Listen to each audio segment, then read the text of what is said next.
ஒரு ஊரில் ஒரு பஞ்சு வியாபாரி இருந்தார். அவர் எப்போ பார்த்தாலும் யாரை பார்த்தாலும் குறை சொல்லிக்கிட்டே இருப்பார், இளக்காரமாக பேசிக்கிட்டே இருப்பார்.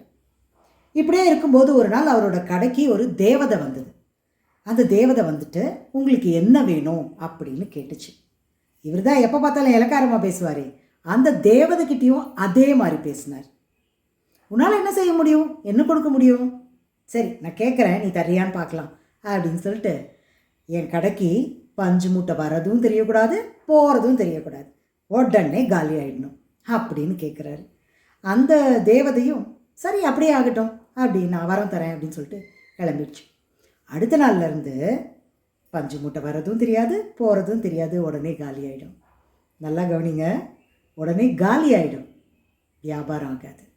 அவர் அப்படி தானே கேட்டார், அதுதான் நடந்துச்சு. இப்போது எல்லா நாளும் ஒரே மாதிரி இருக்காது, எல்லாரும் ஒரே மாதிரியே இருக்க மாட்டாங்க. நாம் அவர் மாதிரி குறை சொல்லிக்கிட்டு விதண்டாவாதம் பேசிக்கிட்டு பண்ணிகிட்டு இருந்தோம் அப்படின்னா ஒரு நாள் அந்த தேவதை மாதிரி ஆள்கிட்ட மாட்டிப்போம். அதனால் எப்பயுமே நம்ம குறை சொல்லாமல், யாரையும் மனசு புண்படுத்தாமல், விதண்டாவாதம் பேசாமல் கரெக்டாக இருந்தோம் அப்படின்னா நமக்கு எந்த பிரச்சனையும் இருக்காது. Be positive. ஓகே.